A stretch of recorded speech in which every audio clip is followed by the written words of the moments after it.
In this video, we'll have a look of basic manipulations in object mode. So for this, I will just select everything and remove my cube and everything in my scene. And I will just add here Suzanne, the experiment object, the experimentation object here. And we will just discover the three icons here. So the move, the rotate, and the scale by default. Okay. So here you have the possibility to activate a kind of gizmo, and if you use the arrows of the gizmo, you can just move your object into your 3D scene with the axis, with the global axis of your scene like that. Okay.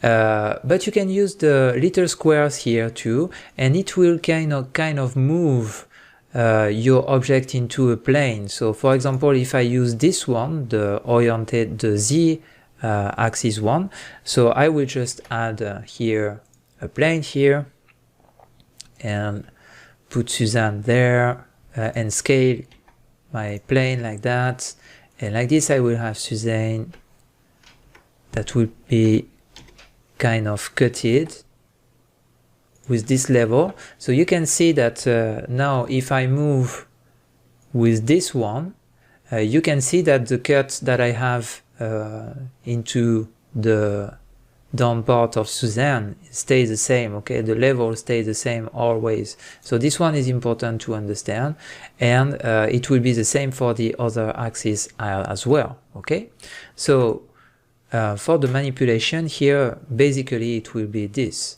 But if you change, for example, and make this with the shortcut, so the shortcut will allow you with G to work and to move your object depending on the view you are. Okay, so if I turn around my Suzanne, I can move my object with G and move it without any constraint. Okay, so this is the first manipulator here, move, and the shortcut will be G.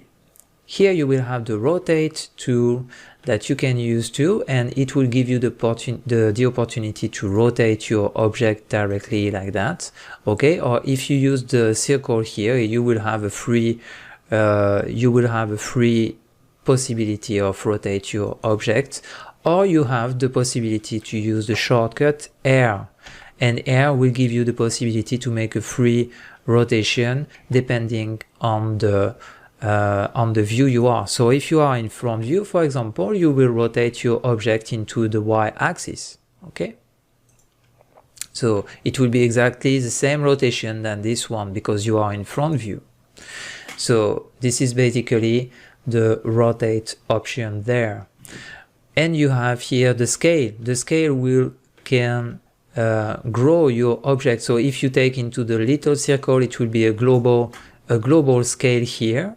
Okay, and if you take with the axis, you can kind of scale down and stretch your Suzanne into an axis if you want. Okay, or double axis here, and the shortcut for that is S. Okay, so I will really recommend you. I don't tell these tools are not useful, and it's good to have them sometime with the gizmo. It's easy to manage, and it's visually easy to manage like that, and let's say it's user friendly. But to have something more efficient, I really recommend you to use shortcuts, and we will go further with shortcuts and see that they are even more powerful than that one. Okay, so let's come back into our selection mode here, and we will just make exactly the same that what here the move, rotate, and scale tool gave us. So with the G shortcut, you can move your object free. Okay, but if you add an axis like, for example, GZ, and you will not see what I will do after G, but if I just put GZ like that, you can manage your axis like this, and without changing anything, without any click, if I change it to X, I will move like this into the x-axis, and with the y we can move it like that too. Okay, so it can be interesting to manage it with shortcut. And exactly the same for R. So you can make a rotation into the x-axis, for example, or the z-axis, or the y-axis as well. And it will be basically the same than the tool that we had before. And it will be the same for the scale. If I make a scale here, I can scale it into the x-axis or the y-axis or the z-axis. I just have to put the axis I want just after launching the action. So here basically you have the possibility to do this just by shortcuts, and you have the possibility to remove an axis from an action. For example, if you want to move your object on a plane like we did before, I will just make G, and Shift Z will remove the z-axis, and like this I will move it only into the y and to the x-axis, and it's exactly the same for the rotation and the scale as well. So interesting to see that here we can manage this only with shortcuts, and we can do even more. So if I put everything at 0 to have Suzanne in the center here, I can do even more things. Like for example, if I want to move my object and to move every 1 meters, I just move so with G, and let's say I will do a GX to constrain it into an axis, and if I add the control key during my action, you can see that I have an incrementation, okay, and it will move every 1 meter. So I move it into the x-axis here, but with only 1 meter, okay? So the control key will give you a kind of incrementation value.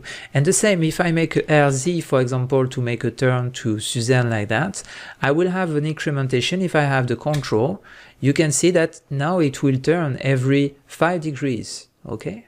So it can be interesting to use these too. Okay, so interesting to see that with control you will have an incrementation, and it will be the same for the scale as well. So if I make a scale, and I will have the same kind of incrementation here every 0.1, okay?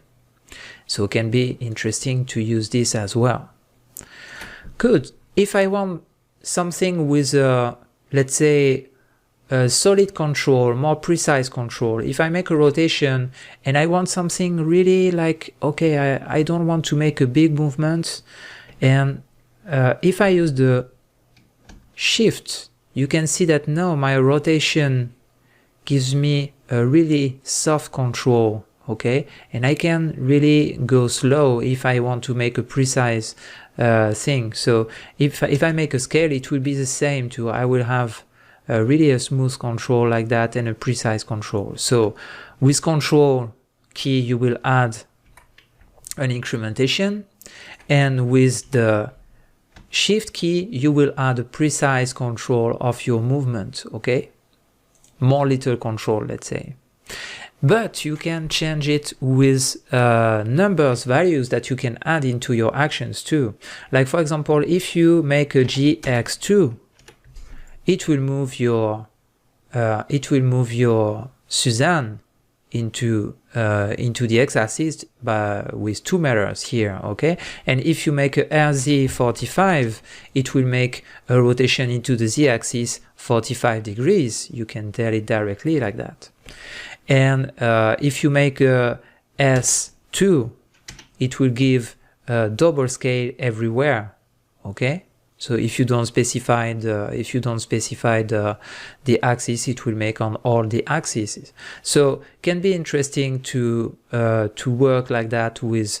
You can use the control key to make incrementations, to the shift key to make some precise movements, and use some values, some number values as well. So let's say you have really made a lot of manipulations like that, like a scale and RZ, okay, and I move it again, and you have a lot of manipulations like that were made, and you want to put back everything into the center here. So for this you have the solution to click and drag here and put 0 to all the values like this, okay, and 1 into the scale because 0 will make something crazy.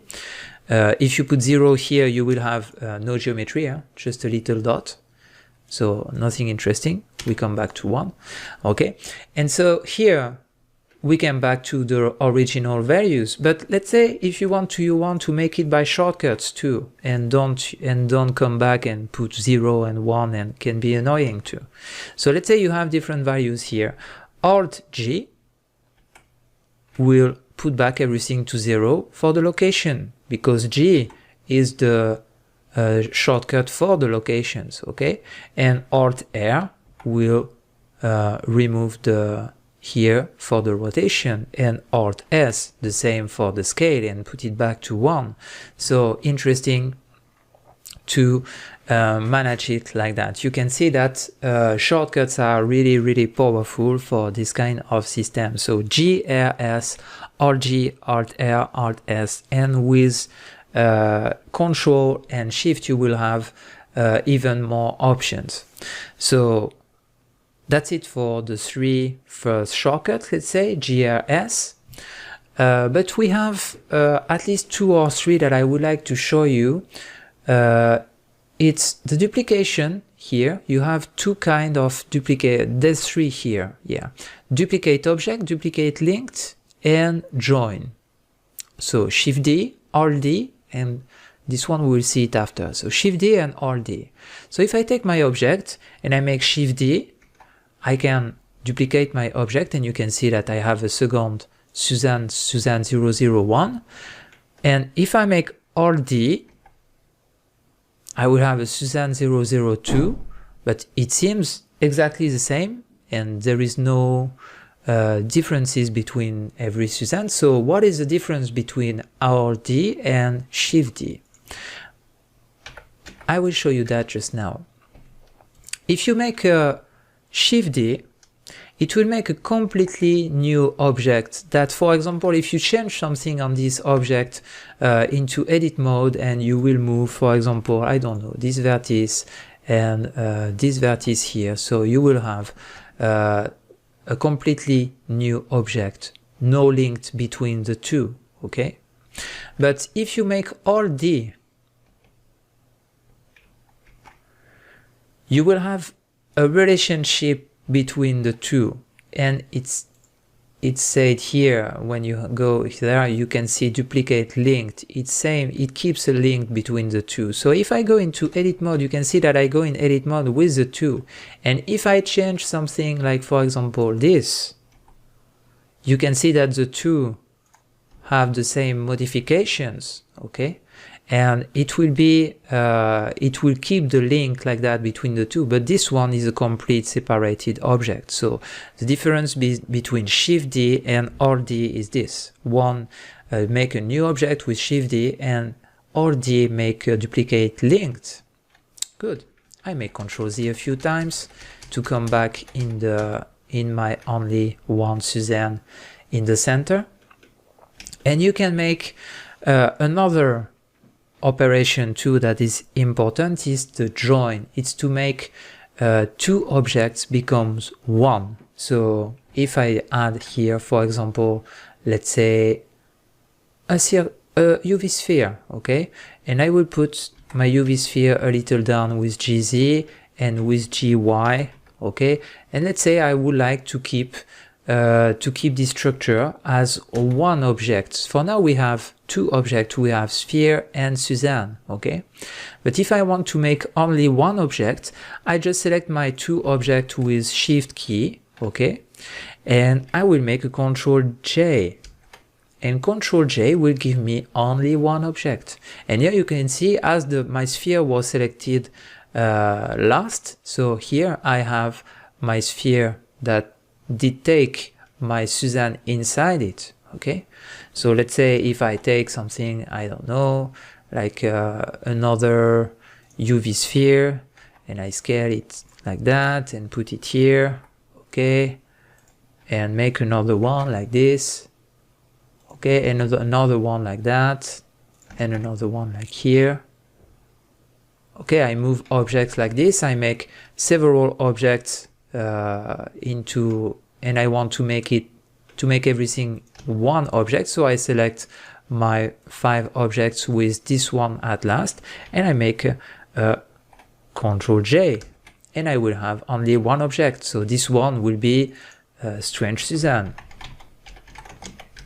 We will have a lot of Strange Suzanne during the training, don't worry. So here you will have only one object like that. Okay, the geometry stays the same, and in edit mode you will have and even not in edit mode, if you go to wireframe mode, you can see that objects continue to cross each other, but it's only the geometries continue to cross each other, but now it's only one object that I can manage there as one object here. Okay, so you can add several geometries in one object. That's what is important to remember for that, for the Ctrl J. So that's it for there's manipulations that we will start to manage in object mode. So in the end of this chapter, we will use these basic manipulations a lot to create some simple modeling exercises. And in the next video, we will manage the outliner and the collections.